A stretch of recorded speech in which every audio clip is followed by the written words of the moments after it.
So guys, good day ulit. Bale, ano nga, tawag dito. Yang tapos na tayo sa tutorial 2, which is yung firewall policies and access control. Is pasok naman tayo ngayon sa web filtering and application control.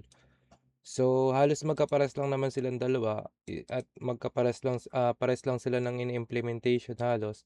Ang pinagkaiba lang is ito is more on customizable siya. Kasi dito sa web filtering pwede mong i-block yung social media, torrents, and block sites and applications, ayan. So, para maintindihan natin kung paano ba 'to ginagawa is, punta na agad tayo sa ating, Fortinet server. So, ang una nating gagawin is, punta muna tayo sa security profiles. Okey, 'yan. Anuhin lang natin, medyo mabagal lang siya. Reload natin para ano.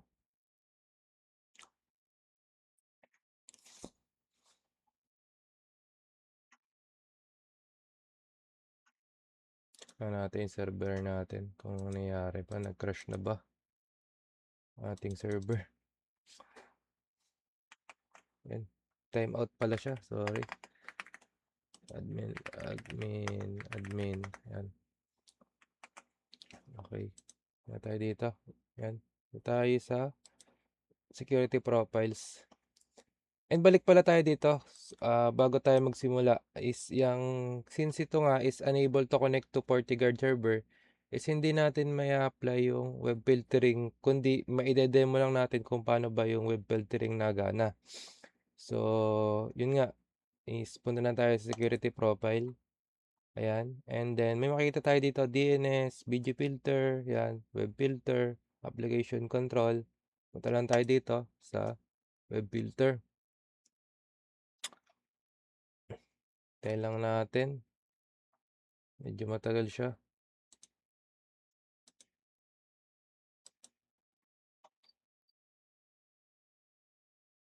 Lang natin guys.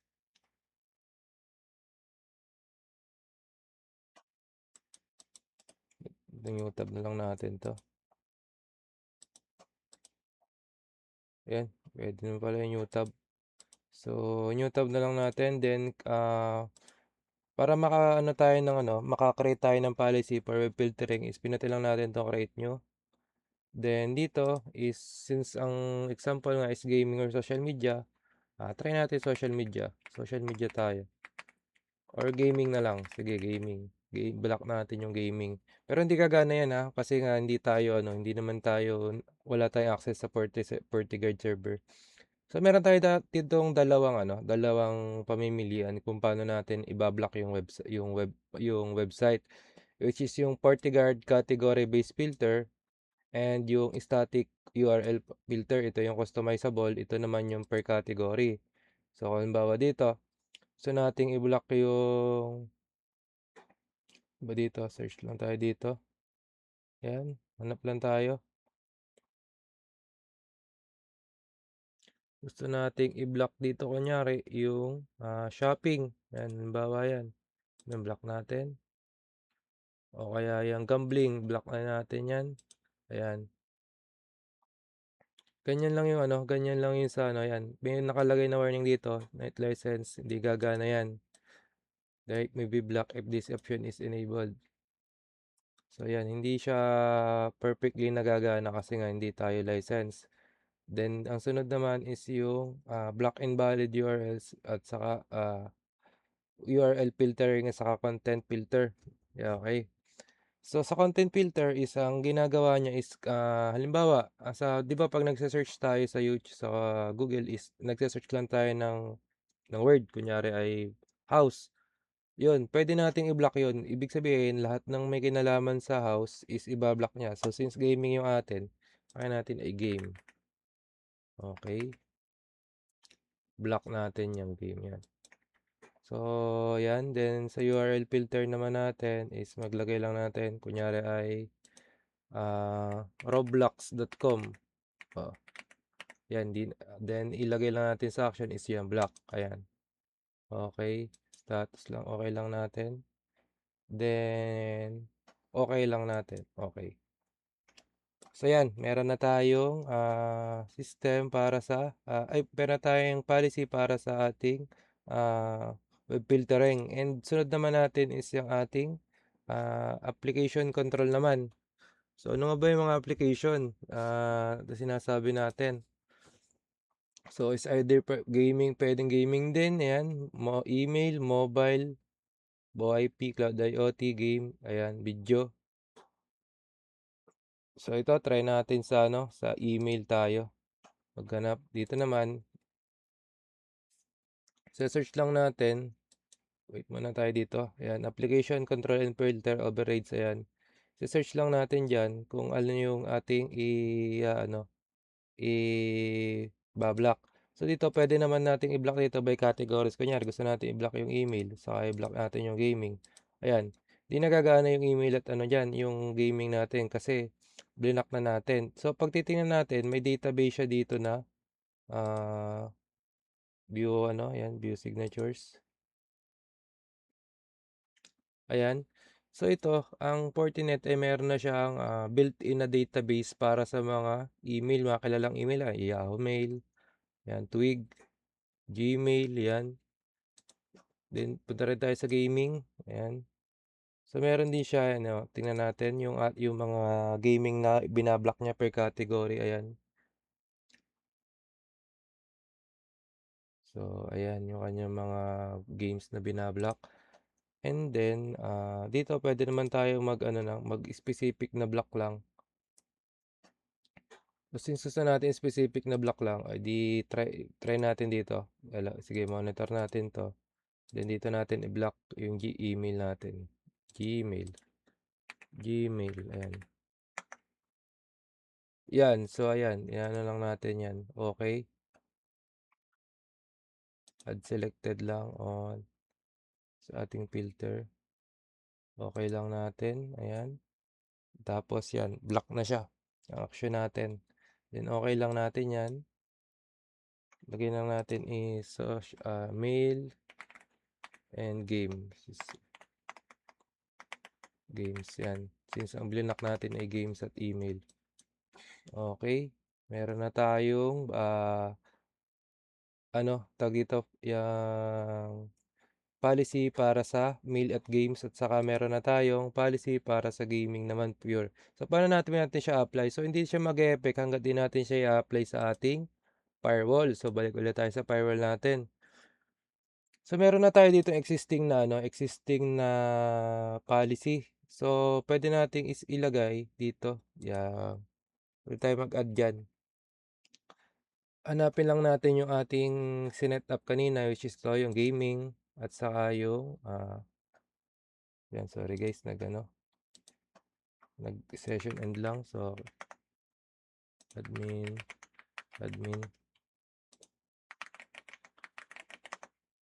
yan, okay guys, wait, lang siya, nag-session expired later. So balik tayo sa firewall policy,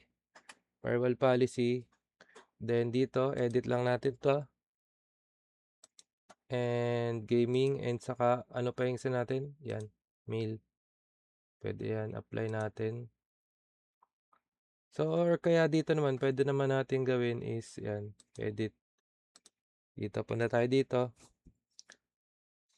Ayan, dito natin siya i-edit. Ayan, turn on lang natin siya dyan. Ayan, lalabas na. So try naman natin yung access yung Gmail kung gagana ba. Kasi na-block natin. Hindi naman siya kasama sa sa tawag dito sa free trial. So try natin. Sa yung indicator ng free trial. So ibig sabihin hindi gagana yung Gmail dito kasi ang hindi niya lang inaalaw is yung web filter pag hindi ka free trial. So try natin i-ping muna yung Gmail. Ping gmail.com.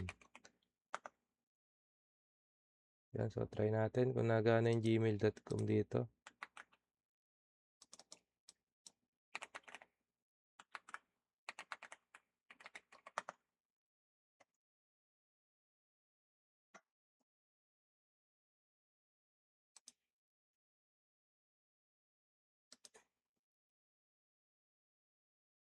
Kung mapapansin nyo guys, loading lang siya.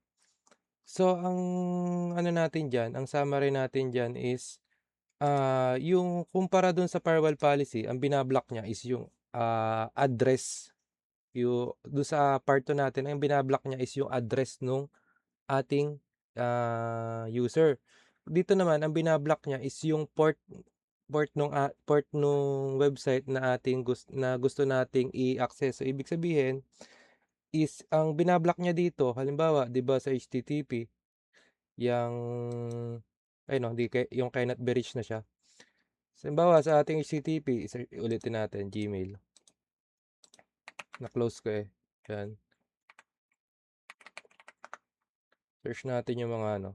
So, papaliwanag ko sa inyo kung paano nangyayari yun. So, ito halimbawa 'to, Gmail port, server port at address, ayan, mail address. So, ayan, ito ang binablock niya, yung port nung server, hindi yung mismong address ng server. So, halimbawa, kung mapapansin niyo dito is, wala tayo dito,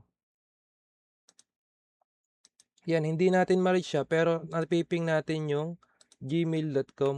Ayan, oh, napiping natin. Ibig sabihin, nakakapag-communicate tayo sa server through ICMP, which is yung sa ping, pero ah, hindi natin siya ma-access through yung ano, mail server protocol, o kaya ito, through port niya. Yan, ito ang binablock lang niya. Yung port nung mail, yung SMTP server natin, pero hindi niya binablock yung IP address. So, ganun na gana yung ating application filter. Hindi katulad nitong ano, nung firewall policy na pag naglagay ka diyan ng ano, inilagay mo yung address ng website, which is o kaya yung domain ng website, ibablock niya pati yung ano, IP address mismo, hindi lang yung port. So, lahat-lahat ibablock niya. Wala siyang pipiliin na protocol, ibablock niya yung protocol na yun. So, sa ano naman, sa web filter naman, kung kunyari website lang yung ating block, so ibablock niya lang yung port number nung ano, nung website. Kunyari, ibablock niya yung domain name na may specific na port, na 443, halimbawa, plus yung address, yun lang ibablock niya, pero hindi niya ibablock yung pinaka main address. So, ganun lang yung nagana yung ating mail server. Ay, yung ating web filter pala, sorry guys. Ayan. So, ayan, kung napapansin nyo na meron tayong communication via ICMP or ping, pero hindi natin siya ma-access. So, try na natin, tanggalin na natin yung firewall, ano na yan, kung magana ba yan. Or turn up natin. Ayan. Okay. Try natin kung mapapagana na natin. Since wala na siya dito. Reload natin. Ayun, oh, nagana na siya, oh. Kasi ang binablock nga lang nung website is yung port, hindi naman yung ano, nung web filter is yung port, hindi naman yung pinakang server mismo. Kasi napiping pa natin yung pinakang server, eh. So, ayun lang guys, yung ating tutorial para sa web filter and saka application. So, last pa pala bago tayo malis is para naman makita natin kung nasaan yung kung na-block ba natin, kung nagana ba yung ating policy, is pupunta lang tayo dito sa security, events, and yan, tingnan lang natin web filter. Since hindi naman nagana yung web filter natin, wala tayong makikita dyan na useful. Then dito sa application control, hanapin natin yung Gmail. Ayan, Gmail. Ayan, hanapin natin dito. Ayun, mail.google.com. Ayan, blinak niya. Block, pass. Ayan.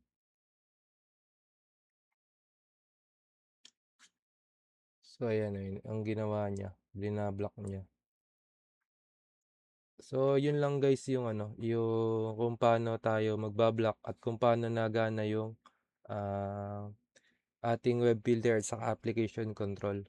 So, salamat guys. tapusin ko na 'tong video.